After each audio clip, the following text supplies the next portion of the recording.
Hello.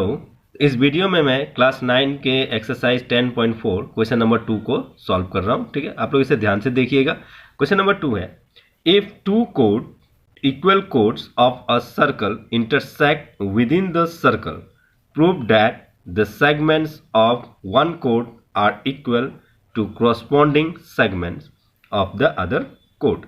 तो यहाँ कह रहा है कि एक सर्कल है और सर्कल में दो कोड जो ड्रॉ किया गया है और दो कोड इक्वल है, ठीक है, और एक दूसरे को इंटरसेक्ट कर रहा है। तो हमें यह प्रूव करना है कि जो सेगमेंट है एक कोड का वो इक्वल है दूसरे सेगमेंट का, ठीक है, दूसरे कोड का सेगमेंट का।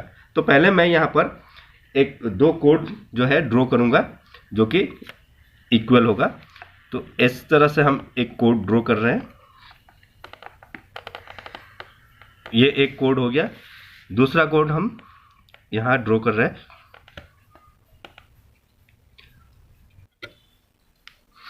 इस प्रकार से दूसरा कोड हमने ड्रॉ कर दिया, ठीक है। ये हो गया सेंटर, जिसको हम ओ कर देते, बना देते हैं। ये हो गया ए बी, दो कोड हो, एक कोड हो गया, दूसरा कोड हो गया सी और डी, ठीक है। और ये इंटरसेक्ट कर रहा है, ए बी और सी डी एक दूसरे को इस पॉइंट पर इंटरसेक्ट कर, यानी कि क्रॉस कर रहा है, ठीक है। इसको बना देते हैं हम जी। अब क्या करेंगे कि सेंटर से हम एक परपेंडिकुलर ड्रॉ कर देते हैं सी डी के ऊपर में, ठीक है। तो ये एक परपेंडिकुलर हो गया सी डी के ऊपर, और परपेंडिकुलर हमेशा 90 डिग्री पर होता है। तो इसको हम यहाँ पर ऐसे डॉटेड लाइन में ड्रॉ कर देते हैं, और फिर इस सेंटर से हम ए बी के ऊपर एक परपेंडिकुलर ड्रॉ करेंगे जो 90 डिग्री का होगा, ठीक है। इस प्रकार से हमने ज्वाइन कर दिया। तो इसको हम ई बना देते हैं और इसको हम एफ बना देते हैं, ठीक है।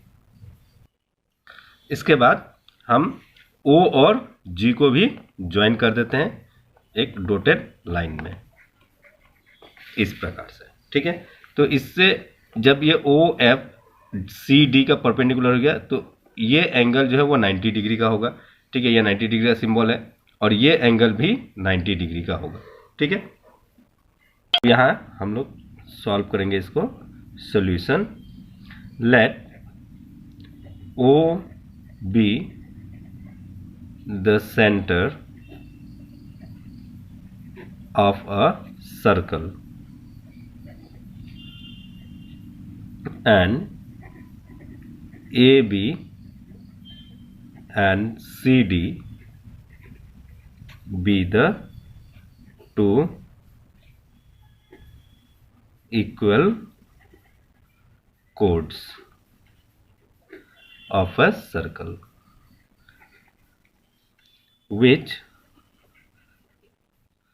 intersect at G, ठीक है। तो ए बी और सी डी दो इक्वल कोड हो गया जो एक दूसरे को जी पर इंटरसेक्ट कर रहा है, ठीक है। उसके बाद हमें क्या प्रूव करना है? टू प्रूव,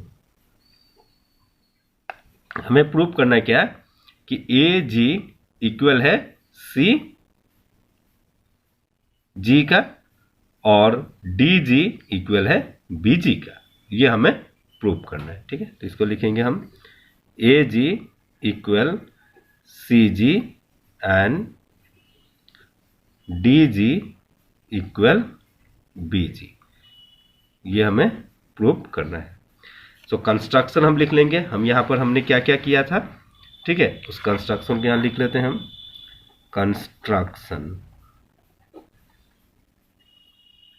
कंस्ट्रक्शन में हम लिखेंगे क्या? Draw O E perpendicular, O E perpendicular किसका? ए बी का, A B, and O F perpendicular C D, ठीक है। ये जो सिंबल है ये परपेंडिकुलर का सिंबल है। उसके बाद हमने क्या किया? ज्वाइन कर दिया। किसको ज्वाइन किया? ओ जी को, ओ जी, ठीक है। अब यहां लिखेंगे हम प्रूफ। सिंस इक्वल कोड of a circle are equidistance from the centre. ठीक है, तो ये जो इक्वल कोड है ये सेंटर से एकदम एक समान के डिस्टेंस पर है, एक समान के दूरी पर है। ठीक है, तो इसीलिए क्या हो जाएगा, देयरफॉर ओ ई इक्वल ओ एफ, इसको हम बना देते हैं इक्वेशन 1। ठीक है, तो ओ ई और ओ एफ दोनों ही इक्वल होगा, इसको इक्वेशन 1 हमने मान लिया। अब ले लेते हैं now in triangle O E जी। अब ये ट्राइंगल को ले लेते हैं O E G and triangle O F G. O F G, ये दोनों ट्राइंगल को हम ले लेते हैं और ये दोनों ट्राइंगल को कॉन्ग्रुएंट हम प्रूव करेंगे। ठीक है, तो यहां लिखेंगे सबसे पहले ओ ई इक्वल ओ एफ। ठीक है, तो ओ ई इक्वल ओ एफ जो कि हमें पहले इक्वेशन 1 से मिला था, तो यहां लिखेंगे फ्रॉम इक्वेशन 1। ठीक है, तो इक्वेशन 1 से हमें ये हमने लिख दिया। उसके बाद यहां पर ओ जी दोनों ट्राइंगल के लिए कॉमन साइड हो गया। ठीक है, तो ये ओ जी और ओ जी दोनों इक्वल हो गया एक दूसरे का, तो यहां लिखेंगे हम क्या, ओ जी इक्वल ओ जी, यहां लिखेंगे हम कॉमन साइड। ठीक है, ये कॉमन साइड हो गया। उसके बाद इसमें एंगल ओ ई जी ये वाला एंगल और ओ एफ जी ये वाला एंगल, ये दोनों एंगल 90 डिग्री का है, शो कर रहा है। ठीक है, तो इसीलिए हम यहां लिखेंगे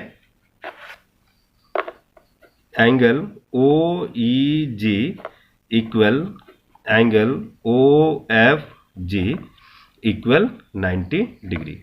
तो यहां लिख रीजन क्या होगा, ईच 90 डिग्री, यानी ईच एंगल 90 डिग्री का है। ठीक है, तो ये हमने लिख दिया इक्वल, यहां दे देते हैं।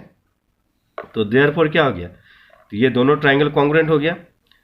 Triangle O E G congruent triangle O F G, कौन सा प्रॉपर्टी से, ये हो गया आर एच एस का प्रॉपर्टी, क्योंकि एक एंगल 90 डिग्री है इसलिए ये आर एच एस कहा जाएगा, यानी कि राइट हाइपोटेन्यूज साइड प्रॉपर्टी या कॉन्ग्रुएंसी रूल, कॉन्ग्रुएंसी रूल। ठीक है, इसके तहत ये दोनों ट्राइंगल कॉन्ग्रुएंट हो गया। तो जब ये दोनों ट्राइंगल कॉन्ग्रुएंट हो गया तो इसका मतलब क्या हुआ कि यहां पर जो ई जी है और एफ जी है ये दोनों साइड इक्वल हो गया। ठीक है, तो यहां लिखेंगे हम किससे होगा, बाय सीपी सीटी से। तो E G equal to F G by CP C T. ठीक है, corresponding part of congruent triangle से ये इक्वल हो गया। अच्छा, उसके बाद यहां ई जी को निकालने के लिए ए ई और ई जी को प्लस करना पड़ेगा, उसी प्रकार से सी जी को निकालने के लिए सी एफ और एफ जी को प्लस करना पड़ेगा। ठीक है, तो हम ये चीज को यहां लिखेंगे।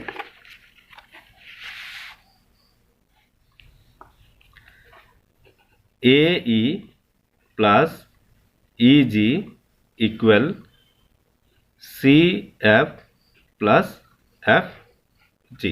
ठीक है, अच्छा, तो ई जी और एफ जी ये दोनों इक्वल है, सेम है। ठीक है, तो यहां रीजन हम क्या लिखेंगे, सिंस ए बी इक्वल है सी डी का, क्योंकि कोड दोनों कोड इक्वल है तो इसीलिए दोनों इक्वल हो गया।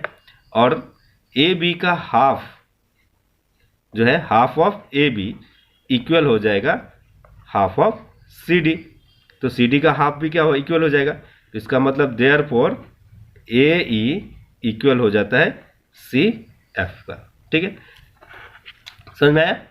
या हम इसको ऐसे भी लिख सकते हैं कि ई जी और एफ जी दोनों इक्वल है, तो हम किसी एक वैल्यू को यहां पर सब्स्टिट्यूट कर देते हैं। ठीक है, तो A E plus E G equal C F plus F G. तो एफ जी के जगह हम ई जी लिख सकते हैं क्योंकि एफ जी और ई जी दोनों इक्वल है, ठीक है। तो इसीलिए हम एफ जी के जगह पर ई जी को लिख देते हैं। तो यहाँ ई जी और ई जी सेम है, इसको जब हम इस साइड लेके आएंगे तो ये साइन क्या हो जाएगा, माइनस हो जाएगा। तो माइनस होने से क्या हो जाएगा, ये कैंसिल हो जाएगा। तो कैंसिल होने से ए ई इक्वल हो जाता है सी एफ का, ठीक है। और हम इसको इस प्रकार से भी इक्वल कर सकते हैं। लेकिन हमें शो क्या करना है, हमें यह दिखाना है कि ये जो है ए जी इक्वल सी जी, हमें इस चीज को दिखाना है, ठीक है। तो इसीलिए हम यहां पर लिखेंगे A E plus E G equal C F plus F G, ठीक है। तो ए ई प्लस ई जी हम डायरेक्टली लिखेंगे क्या, ए जी इक्वल टू, और C F plus F G equal हो जाएगा सी जी का, ठीक है। तो ये हम लोग का प्रूफ हो गया एक नंबर। अब सेकंड वाला प्रूफ करेंगे, सेकंड नंबर को प्रूफ करेंगे। तो मैं इसको यहीं पर कर दे रहा हूं, ठीक है। सेकंड वाला में हमें प्रूफ करना है डी जी इक्वल बी जी। तो इसके लिए हम यहां लिखेंगे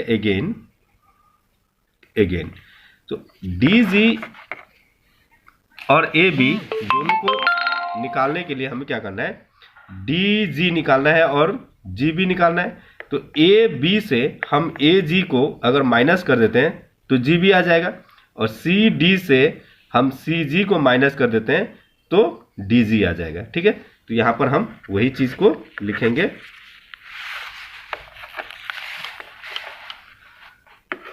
यहां लिखते हैं A B minus A G equal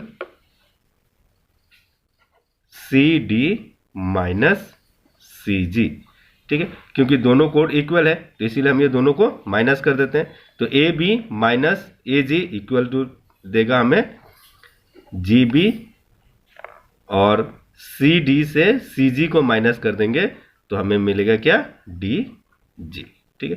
तो इसी को हमें प्रूफ करना था, तो ये प्रूफ हो गया। समझ में आ गया।